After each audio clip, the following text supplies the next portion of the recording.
Good afternoon and welcome to the day 516 of our update, week 9 here at the St. Clair County EMA office, where we bring you the latest in the COVID numbers, numbers that aren't going in the right direction.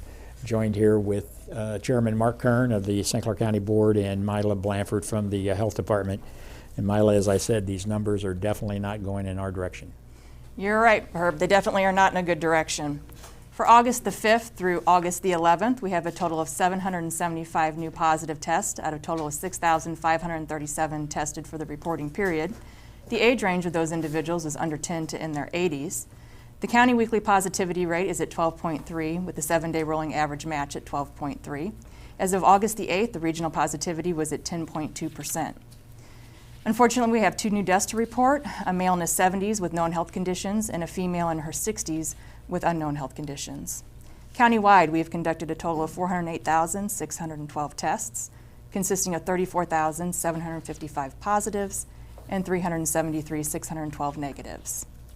Total number of deaths to date is 493, and our condolences go out to those families. To date, the number of individuals who completed their 10-day isolation period is at 33,180. Statewide, we've conducted a total of 27,464,864 tests, consisting of 1,451,094 positives, which is an increase of 20,829 from last week. Total deaths to date is 23,551, with an increase of 75 from last week. For St. Clair County hospitalization numbers, we have a total of 61 individuals in St. Clair County Hospital that are hospitalized with COVID-like illness. Regionally, we're at 124. In St. Clair County, we have 7 individuals on ventilators, and regionally, we're at 14.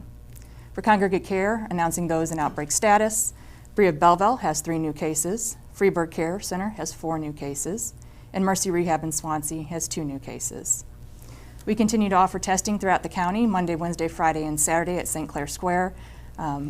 That's from 8 to 4. They have been offering some vaccine out there. You can check with them for their availability, so it's a combination of testing and vaccine that's offered intermittently there. We also have testing at Walgreens, CVS, the Hartman Lane HSHS location as well. For vaccine, we continue to operate 330 West Main, Monday through Friday from 10 to 6 and Saturday from 8 to 4. We have a call center that operates Monday through Friday from 8:30 to 3:30, and that number is 825-4447. Today, IDPH announced the Vax Verify system. It's an online portal where you can go and check your vaccination status for COVID as well as other vaccines, and you can provide yourself a printout there. You do have to have, obviously, the internet. It's helpful to have your phone there to send text codes for verification. So if you have any questions, you can give us a call, but that information is out on our website and our social media pages. Locally, we know that in our county, our case rate is considered high still. We're at 264,000 per 100,000 population, which is a high transmission rate. Our total vaccinated within the county is 43.7% and 1 dose at 57%. We do see a change this week in the variants that have been reported to us at the health department. Right now, we're at about 49% of the Delta and 47% of the population at the Alpha. So we are seeing that change over. And then I believe we have a graph for some age ranges that we want to review. We know over the last 4 weeks, we have 63% of our cases were under the age of 40 years, and 26% of those cases were under the age of 21. And this is just the last week, data for this last week. And from the week prior to this week, those cases under the age of 10 increased by 3 percentage points. So you can see we are definitely seeing some increases in those younger age groups. Chairman? Okay, thank you, Mila. Well, let's take a look at the zip code report for this past week. 62059, we went up 1 to 50. 62201 up 10 to 705. 62203 up 18 to 792. 62204 up 9 to 518. 62205 up 18 to 807. 62206 went up 53 to 1,730. 62207 added 15 COVID positives this week to now a total of 800. 62208 up 47 to 1,981. 62220 up 53 to 2,499. 62221 up 70 to 3,308. 62223 up 36 to 2,121. 62225 up 7 to 197. 62226 up 76 to 3,811. 62232 up 22 to 1,027. 62239 up 14 to 570. 62240 up 7 to 199. 62243 up 21 to 850. 62254 up 19 to 888. 62255 up 3 to 96. 62257 up 9 to 390. 62258 up 28 to 1,229. 62260 up 15 to 894. 62264 up 16 to 415. 62269 up 104 today to 3,861. 62282 up 1 to 78. 62285 up 9 to 636. And 62289 up 1 to 57. If you notice, every zip code had additional COVID positives in their zip code today. This is the first time we've ever seen every zip code in St. Clair County have a change, a positive change in every zip code.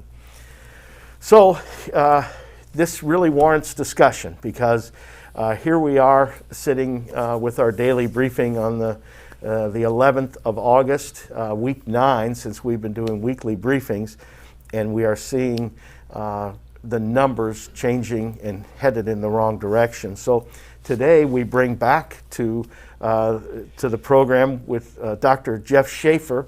Jeff is the emergency room physician and EMS medical director for HSHS St. Elizabeth's Hospital. Welcome back. Thank you. We didn't think that we would ever need to come back, but so, Doctor, we've seen an increase now just about every week since July 1st. What are the trends that you're seeing? Are we seeing anything slow down yet, or No. is this going to continue to rise? Absolutely. There's a number of differences between the wave, or whatever you want to call it, this time versus in January or February. The first difference is that this one came on very quickly. We are now as busy as what we were at the height of the pandemic in January, and it happened in a matter of perhaps a week or two. It's much quicker, much higher trajectory than what we saw previously. The other things that we're seeing, the age range, as you pointed out earlier, the patients that we're seeing are younger. And while it is statistically true that the younger patients as a whole do better than the older patients, the cases that we do see are tragic. We're talking children, people in their 30s, 40s, 50s, on ventilators, and some of them with little chance of survival. So, And is the difference between now and January the Delta variant?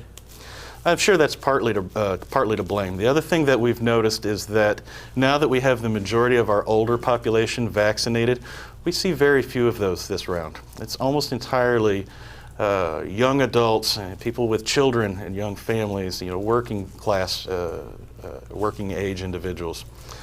Whenever we see the vaccinated people in the emergency department, they have essentially cold symptoms. They're not ill at all. They don't have the pneumonias that we see in the unvaccinated population that leads to all of this tragedy and death. So largely the numbers that we're seeing, the increases, are those who are unvaccinated. Do people give you a sense of, man, I wish I had gotten vaccinated once they're there? I mean, does the light bulb finally go on once it's causing the hospital to have to ramp up to take care of them? Once they feel as bad as what they do, and they're in to see us, yes, there's a lot of regret. Are the symptoms, have they changed since January? Is it still loss of taste and smell and those? Yeah, we always saw a little bit of variation between individuals in regards to what symptoms each would exhibit, but by and large it hasn't changed much. So I see that 7 people are on ventilators in St. Clair County, 14 in the region. The seriousness of COVID has it gotten to where this Delta variant is a more virulent strain, harder to kick? Well, it's certainly, I don't know if it's harder to kick, but it's certainly definitely a more virulent strain, which accounts for the dramatic and sudden rise in cases that we've seen locally. So let's talk about you and your certainly the front line, all the people on the front line, doctors, nurses, all of the staff. This has to be frustrating. Before you were fighting a virus that there was no vaccine for. Mm-hmm. That when people showed up there, it was because through no fault of their own, they contracted this virus. Now many people, most people, are eligible for a vaccine, and yet they're not getting it. Does that weigh on your mind a little bit when you see this kind of tragedy that is coming to the hospital? You know, in the beginning it did. To see these people suffering, and it was entirely preventable, particularly whenever you have a virus, the knowledge of which is tainted by so-called professionals on Facebook who know little about what they're talking about, and hearsay and political reasons and whatever else. But frankly, at this point, we're so tired it doesn't matter. And so you working overtime, a lot of double shifts. Nurses, I know, had a special had to have special places and quiet rooms in the hospital just to kind of decompress a little bit between patients. Still, all of that is going on? Yeah, unfortunately, they don't have much time to decompress between patients. The nurses are lucky to even get a lunch break. So the nursing shortage has been an issue since the beginning of the pandemic, and it continues to be an issue, I'm afraid. So help us. What can we do? Is there anything that Team St. Clair can do, that the general public can do to help with this situation? You have any suggestions? Yeah. So if you are against, I fully believe in individuals making their own decisions, and if you've read about it and you've done your research and you decide not to get the vaccine, that's okay. You have to live and die with the consequences, the same as I do in getting the vaccine. But there's a proportion of the population out there that is not opposed to the vaccine. They just haven't taken time out of their busy schedules to go and get it. And I would urge those people to do that now. Aside from that, the other things that I would like to mention, if you are sick with something COVID or not COVID related, do come to the hospital. We are at capacity, but we will take care of you. We saw a lot of unnecessary deaths from non-COVID related illnesses last spring. You will not be exposed to COVID. Those people are isolated. We will take care of you. Please do come in. I don't want you to avoid that. The other thing is, if you do come to the emergency room for whatever the reason, do understand that the hospital is at capacity. We know that you are suffering, and we are trying our best to take care of everyone as best as we can in as timely manner as we can. Please be respectful to the staff. So people that have symptoms of heart issues or stroke or whatever, they need Yes. to go to the hospital. The hospital is prepared to take them, Yes. and they will be separated from the COVID population. Absolutely. And those rooms are available, and the hospital is encouraging that. That is correct. Because I guess the normal course of illnesses that occur, that just continues to march on. That's right. It's COVID that's adding to the capacity issues. Correct. Wearing a mask is important? Yeah, so wearing a mask, just like a vaccine, is a mitigating factor. It is true that the traditional masks and cloth masks don't entirely block a virus of this size. It was never intended to do so. The thing with wearing masks, is that it lessens your chance of getting the virus or transmitting it to others if you are unknowingly ill. So just wear the mask. Okay. Herb? Well, Doc, first, thanks for coming in. You're quite welcome. I appreciate it when I reached out to you, and I can hear the frustration in your voice. And I'm sure you're hearing it all day long from the nurses and the other physicians. And it's really sad. When we talked earlier, it's a shame that there is a solution out there that can help with this, and people are choosing not to do that. A couple of questions came in from the news media folks that follow our briefing. One of it is, what is the availability of hospital beds like currently, if you know that? Well, next to nothing. I can tell you that when I left the hospital at 6 o'clock this morning, we had 26 people boarding in a 21-bed ER because of lack of beds upstairs. And every hospital in the region is at that point. It's not isolated to St. Elizabeth's. Okay. Another one, are you seeing many children in the hospital with COVID-19? And if so, do you know how many approximately? Yes, we certainly see children in the emergency department with COVID-19. I couldn't give you numbers, though. So Randy, why don't you put that graph back up that Mila shared with us, because I think it really explains this. 12%, the red pie that piece of pie that you see there, that's 12% of the cases in the county currently are children 10 and under. That's the biggest number that we've ever seen, continues to grow. 15% are 11 to 21. And the 10 and under category, and most of the 11 to 21 category, they're not eligible for vaccine. So Right. they really, it's important that we wear masks to protect that vulnerable part of our community. I agree, and the mortality rates for children are quite low. But again, one small child dying from COVID-19 is a tragedy, and it's happening certainly more than once. It's happening over and over again. Right. And Their greater risk also is, especially when schools open back up, they're going to bring this home to their unvaccinated parents, and they're the ones that are going to be seeing me. Right. And one last question they sent in. Of the patients you see, how many are unvaccinated? Are most of the children patients, if there are some unvaccinated? So yeah, the vaccine is only available for patients 12 and older right now, so all of the children that we're seeing are not vaccinated. The vast majority of the patients that we are seeing in the emergency department with COVID-19 are unvaccinated.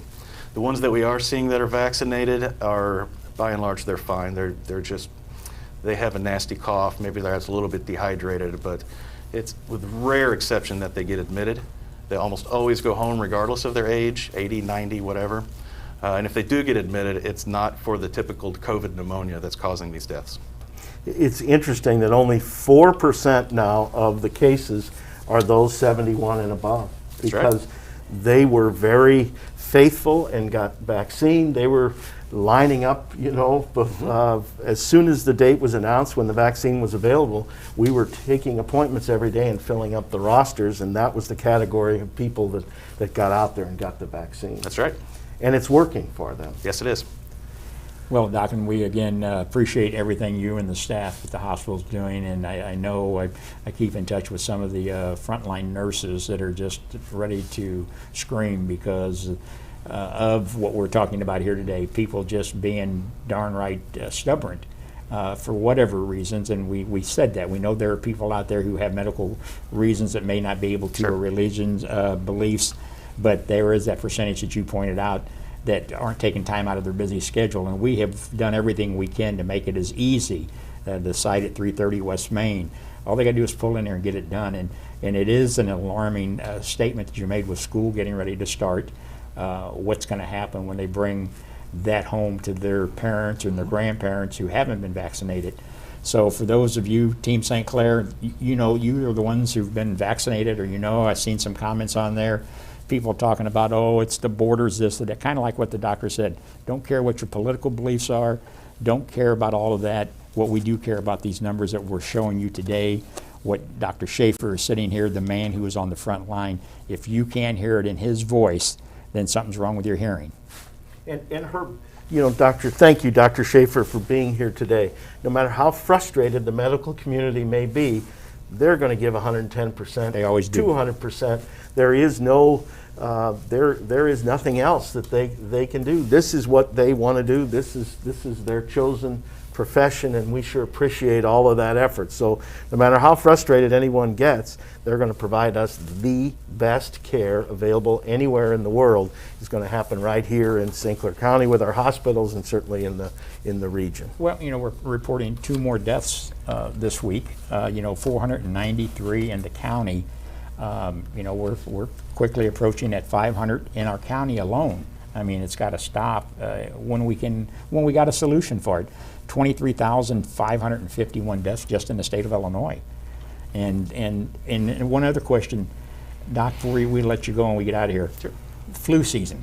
What is that going to do? So we don't know how, we didn't have much of a flu season at all. We really didn't have a flu season at all last year because, frankly, we were all wearing masks. The masks are much more effective against influenza viruses than they are the coronaviruses, albeit they still do have some mitigating effect for the coronaviruses.